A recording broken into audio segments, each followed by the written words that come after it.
पता है कि लाखों स्टूडेंट जो हैं एग्ज़ाम की प्रिपरेशन करते हैं, लेकिन उसमें से कुछ ही हज़ार स्टूडेंट होते हैं जिनका सिलेक्शन होता है।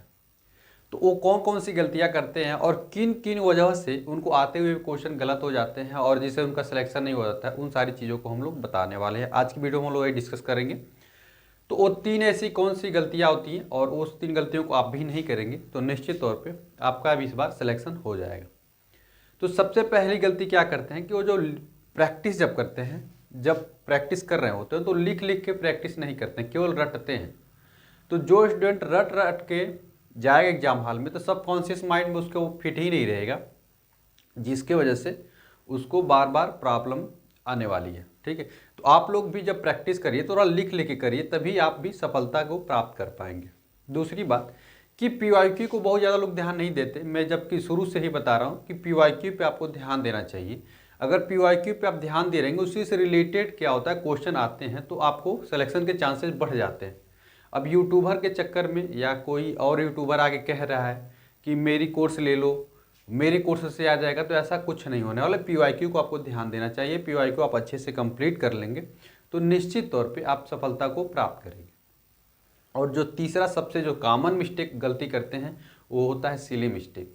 आज उसी सिली मिस्टेक को हम और देखने वाले हैं, और आप लोग आज से इस सिली मिस्टेक को दूर कर देंगे तो निश्चित तौर पे आपके 4 से 5 नंबर बढ़ने ही बढ़ने वाले हैं। आप हर किसी भी मॉक टेस्ट में बैठते होंगे या किसी एग्जाम हॉल में जाके बैठते होंगे तो मॉक क्या होता होगा कि सिली मिस्टेक की वजह से 4 से 5 गलती आप लोग आसानी से करके चले आते होंगे और वो आपको पता भी नहीं चलता होगा। जब बाहर आते होंगे तब पता चलता अच्छा ये तो मैंने गलत कर दिया। तो उसी सिली मिस्टेक की हम लोग 7 सिली मिस्टेक को देखेंगे, कौन कौन सी कॉमन सिली मिस्टेक होते हैं, जिसको यदि आप जिसको आप देख लेते हैं तो निश्चित तौर पे जब एग्जाम हॉल में जाएंगे और ये गलती जब करने जाएंगे तो जरूर इसको फोकस करके देखेंगे। ठीक है, तो आइए हम पहले देखेंगे कि कौन कौन से सिली मिस्टेक होते हैं और क्यों होते हैं और इसको निदान कैसे किया जाएगा वो भी हम लोग देखने वाले हैं।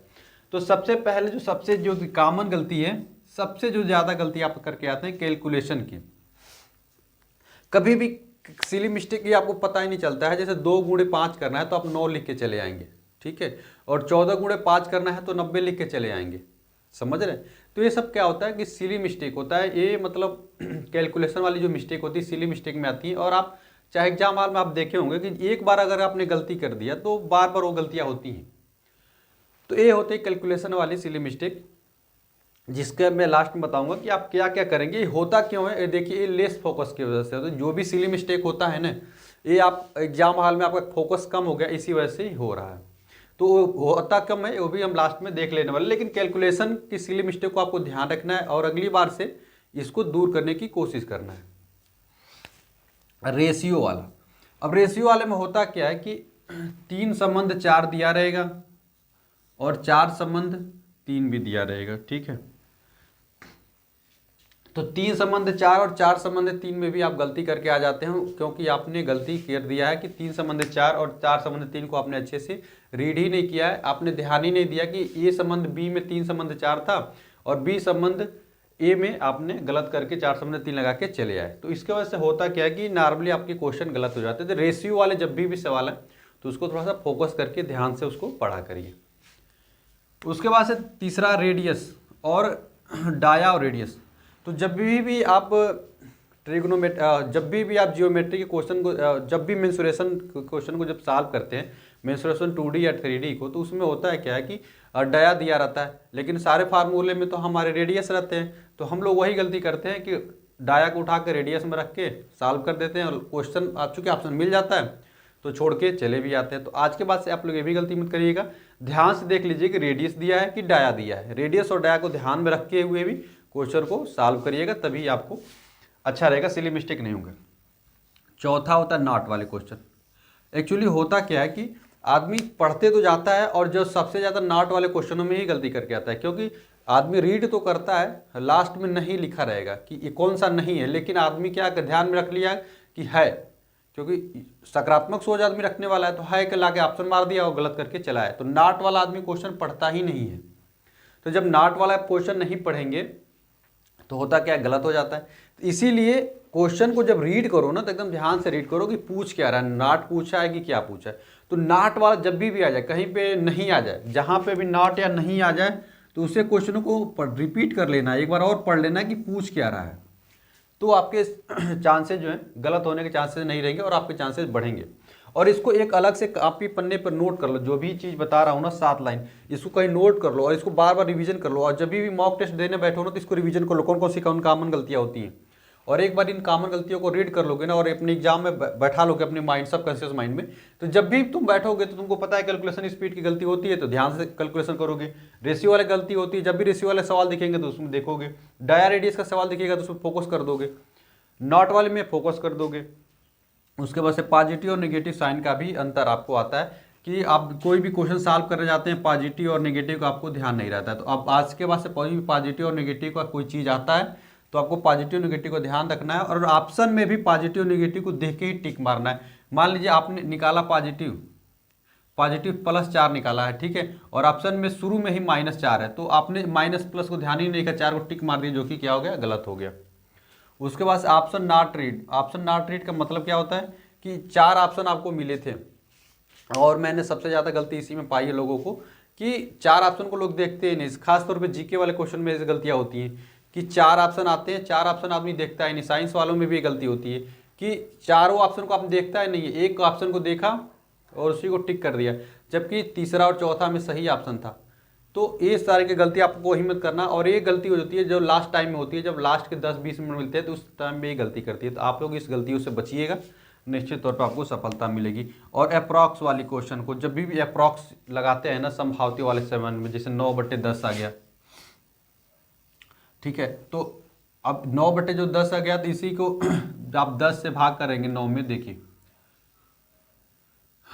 10 9 90, ठीक है। तो जब इस तरीके का आपको सॉल्व करना रहता है तो आदमी अप्रॉक्स जब लगाने जाता है ना, तो जैसे 9.53 आ गया, ये तो चलिए वो हो गया, 9.53 आ गया, 9.47, 9.21, तो देखिएगा ऐसा नहीं है कि केवल एक पे लगा के चले आइएगा, आप मतलब दशमलव के बाद वाले भी अंक का देख लीजिएगा तभी लगाइएगा। ये कॉमन गलती अप्रॉक्स में करते हैं कि केवल एक अंक तक ही देखते हैं, जैसे कि 9 पॉइंट ही देखेंगे, उसके बाद भी देख लीजिए कि एक अंक बाद क्या आ रहा है तब अप्रॉक्सीमेट लगाइएगा, नहीं तो वहाँ पे भी आपकी गलती होने के चांसेस रहते हैं। तो ये सारी चीज़ें तो हो गई आपकी, कि कौन कौन सी गलती, इसको सुधारने का जो बेहतरीन तरीका वो मैं आपको बता दे रहा हूँ, कौन कौन सी आप गलती क्यों करते हैं, ये सारी चीज़ें बता देता हूँ। तो जब भी इस तरीके के आप आएँ तो क्या क्या करिएगा तो निश्चित तौर पर कोई गलती नहीं होगी, इसको नोट भी कर लीजिएगा। सबसे पहले इसका होता क्या है, कम फोकस। सिली मिस्टेक का मेन वजह है कम फोकस करना। आप अपने सवालों पे कम फोकस कर रहे हैं, पिछले सवालों के बारे में ज़्यादा सोच रहे हैं, क्योंकि सेम सवाल पीछे आया होगा तो उसी के बारे में सोच रहे हैं, क्योंकि उसमें क्या पूछा था इसमें क्या पूछ रहा है, तो कम फोकस की वजह से ये सवाल गलत होगा। इसीलिए जिस क्वेश्चन पे रहो केवल उसी क्वेश्चन को ध्यान से रीड करो। तो कम फोकस की वजह से हुआ था, तो आप अधिक से अधिक फोकस करेंगे उस क्वेश्चन को पढ़ने में। दूसरा क्या होता है कि एकदम कि क्वेश्चन को एकदम बहुत फोकस से पढ़िए, जो भी क्वेश्चन है उसको एकदम अच्छे तरीके से पढ़िए, रीड करिए। नॉट वाले क्वेश्चनों के लिए तो इस खास तौर पर इम्पोर्टेंट है, जब भी नॉट दिखे तो उसमें एकदम रीड करना है, एकदम अच्छे तरीके से रीड करना अच्छे तरीके से, तभी क्वेश्चन को सॉल्व करिएगा। तीसरा क्या है कि सारे ऑप्शन को आपको पढ़ने हैं, सारे आंसर के जो सारे ऑप्शन रहते हैं ना, आंसर के सारे ऑप्शनों को आप लोग अच्छे से रीड करेंगे और जब सारे ऑप्शनों को पढ़ने के बाद से उसको टिक करेंगे तो निश्चित तौर पे आपको सुविधा होने वाली है। एक चीज़ और बता देता हूँ कि इस सारे कॉमन मिस्टेक को, सिली मिस्टेक को कहीं नोट डाउन करके रख लीजिए या स्क्रीनशॉट लेके रख लीजिएगा। तो आशा करते हैं कि इस चीज़ों को आप हेल्प लेंगे, सिली मिस्टेक से बचेंगे तो निश्चित तौर पर इस बार आपका सिलेक्शन हो जाएगा। चलिए, वीडियो अच्छी लगी हो तो वीडियो को लाइक कर दीजिएगा, चैनल को भी सब्सक्राइब कर लीजिएगा, अपने दोस्तों में शेयर करिएगा ताकि वो भी इस तरीके के सिली मिस्टेक से बचें। मिलते हैं अगली वीडियो में फ्रेंड्स, तब तक के लिए फ्रेंड्स जय हिंद।